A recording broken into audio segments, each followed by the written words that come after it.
Mapping Portland's Bees, a pilot study and joint effort between the Portland Urban Beekeepers Association and the beekeepers in the Pacific Northwest. Here I use the data collected with this year's Portland Urban Beekeepers Survey and attempt to identify any spatial patterns that might help us begin to understand the differences between national, regional, and local winter loss numbers of the western honeybee, or Apis mellifera. My name is Janae Fitzpatrick, and I am a PSU student and family beekeeper. My love for bees was inherited from my father, who kept bees on and off throughout his life. To me, having bees is a way I can still hang out with Dad in the yard working, watching, and wondering about these fascinating insects. At first, I thought he was flat crazy because he was deathly allergic to them. But after a while, I began to understand the attraction he had to their organized rhythm and the calming effect it had on my otherwise 110-mile-per-hour life. I've included here some images of my journey from skeptic to enthusiast, because we were focused on Dad's health and rushing to finish a hot rod before he passed. I found out firsthand about the law of bee space. After removing gallon feeders from each of these hives for a few weeks and then promptly forgetting about them, the bees made a beautiful mess of things. I'm proud to carry on his hobby for him. I wish he were still here, and I also wish I would have asked why and how more often. Dad could keep these hives through the winter, but I have yet to succeed in it myself. I think he knew I was well on my way to becoming a bee geek for life. Having received a Bachelor of Science in Geography and GIS last winter, I'm currently working on graduate class work that will help me define my future educational goals. Why this study? With your data, I'm trying to assess the best match between what I would want to spend thousands of educational dollars and hours on and what would be credible and useful to us here in Portland. I'm in the thick of it right next to you with my bees. I just think it's become more of an obsession than a hobby at this point.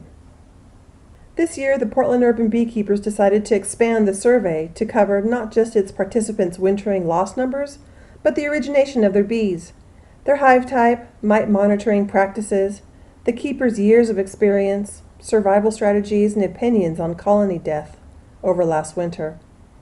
Of course, the new survey item I was most interested in was Apiary's location. From these, I was able to map the location of our bees to look for patterns in our successes and failures. Overall, we had a great club involvement. Out of 178 participants, 56% were from Portland Urban Beekeepers, 15% from Tualatin Valley Beekeepers, 11% from Clark County Beekeepers, 9% from Portland Metro Beekeepers, 8% gave no affiliation, and Willamette Valley Beekeepers represented 1% of this year's survey participants. These participants allowed us to geographically cover roughly 6,000 square miles of Oregon and Washington. Unfortunately, we realized that not all beekeepers within this region responded to the survey, which reduces the pilot study's credibility. Because of this, we can consider the data compelling inside Portland boundary with its response density, but informative only outside the city limits. Regardless, it's much better than I expected for a pilot, and this gives me great hope in where we could take this type of spatial data in the future. If you've paid close attention, you may have noticed that there are slight differences in these numbers and the numbers Dewey has reported recently from the same data set. It's simple and harmless. Our numbers won't align perfectly because Dewey grouped his statistics by club memberships. And because this is a spatial study, it's grouped by the hive's physical location, regardless of club membership. Keep in mind that although I'm focusing on the urban hives within the city of Portland this year, I have chosen to leave visible the hives outside of Portland so that those beekeepers can peek into their own comparisons to the group as a whole. I specify the different groups as City of Portland hives, shown in green here, and Portland metro area hives, shown in yellow here. You can also see my attempt at making sense of the data prior to importing it to GIS. Because we wanted to assess the hive loss numbers in a variety of ways, this year's survey asked for your hive counts multiple times, and as illustrated in the peach color, things didn't always add up correctly. We apologize for this repetitiveness and confusion, and we'll try to make the next one more concise. It's all part of building a pilot study that's used for multiple purposes. Thank you for your patience. Now let's discuss the outliers to a spatial study like this. Since there was not a fair population of them, I have removed from this year's results any apiary that had more than 14 hives. It's hopeful that eventually we'll have a larger representation of each of the categories referred to as backyard hobbyist, sideliner, and commercial beekeeper to include, but this year it's mostly us backyarders. Now, gathering data for Dr. Cairns' research and guidance for this club is the survey's #1 priority, so we encourage you to use this service as such by simply not including your apiary rather than not participate at all.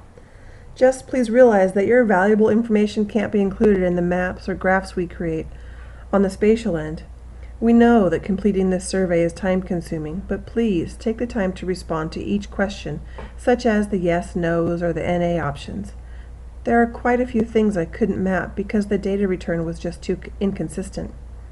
Please, you give me what you're comfortable with. I'm just telling you how I will be able to use it in the future. So, to the maps. First, on the left, you can see how well you are covering the pollination requirements of Portland trees, flowers, and the community gardens, with these 1 to 3 mile buffers around each apiary location. Higher densities of apiaries simply merge into a red mass, but in reality, we can't actually map how far all of our bees travel for forage in this urban environment. Although we can track the timing and amount of pollen they bring in, and compare it with data gathered on where and what types of forage options are around said hives. More on that near the end of the presentation. Hopefully, while I've been talking to you, you've been comparing the two maps on your right. They are created from the exact same data, just illustrated in different ways. The middle map shows the apiary points, and the dot is sized according to the beekeeper's years of experience. The map on the right shows the same data using kernel density, where the values of a given variable are merged together based on distance from each other. Likewise, the value fades to nothing the further it gets from its origin, which gives them this heat map type appearance. Here are a set of urban bee density maps illustrating the differences between fall of 2013 on the left and spring of 2014 on the right. Looking at the legend, you can see that the density map ranges from a brown to an almost clear yellow. The brown shade signifies a 0.1 to 0.5 hives per square mile. The golden honey color signifies 3 to 4 hives per square mile. And the almost clear yellow color signifies over 6 hives per square mile. Worth noting is that top range, 6 to 11 hives per square mile, is present only on this map in the Oregon City area, where 5 of the 6 apiaries entered were located by zip code, which the computer then assigns to the center point of its zip code area and proves useless for studies and maps at an urban scale. So, the hot spots to discuss in the fall map seem to be centered around North Portland in the King, Sabin, and Beaumont neighborhoods with a peak of 5 to 6 hives per mile. Further south in the Sunnyside and Mount Tabor neighborhoods look to have a good density, just one step down at the scale of 4 to 5 hives per square mile. Unfortunately, when we assess the winter losses and look at the spring hive map, the story looks pretty bleak. With much more green showing in general where there was at least at once a little brown shade, we are told that the loss has been complete in those areas. Our previous hive peaks in North Portland has been reduced to the Beaumont neighborhood with a 50% loss itself, peaking at 2 to 3 hives per square mile. The same loss occurred in Mount Tabor. Why?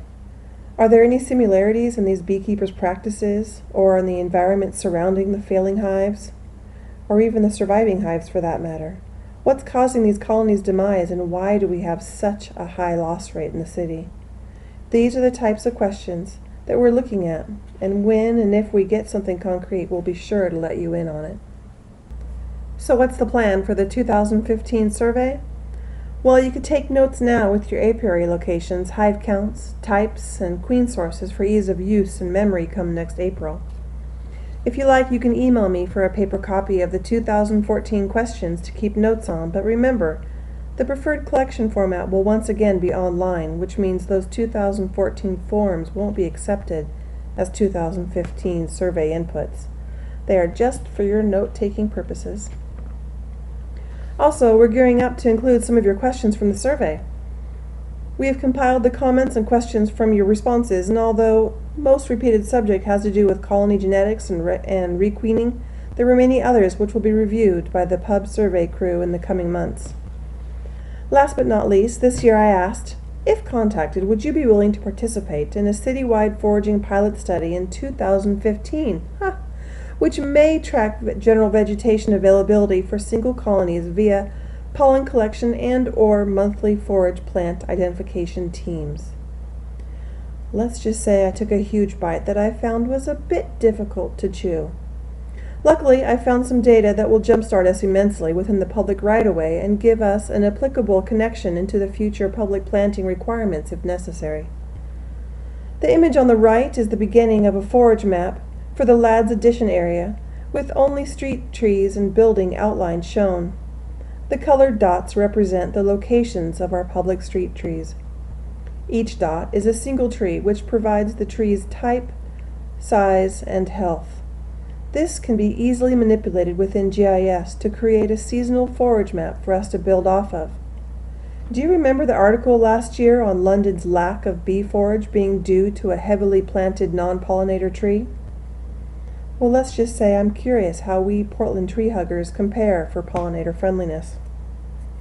These colored dots are in the process of being collected now by an inspiring community involvement project led by Portland Parks and Recreation Forestry Division called Tree Inventory Project. I encourage you to take part in this final month of the Tree Inventory Project. No experience necessary. Just Google 2014 Workdays Tree Inventory Project and register for a Saturday morning near you. To hear in depth about the final inventory findings, analysis, and recommendations from the urban forestry staff and guest speakers, or get in on the tree plan session, Google Tree Inventory Summit 2014. Again, those who participated this year, thank you very much. If you use your same email address next year, it'll help us track your progress over the years. The email addresses are only saved as an identifier to link your annual data together, not as a contact database. To those who weren't aware of the survey or chose not to participate last year, we truly hope you consider joining us next year. Don't hesitate to email me with your questions or concerns at gisbgeek@gmail.com. And thank you for letting me tell you about my pilot project.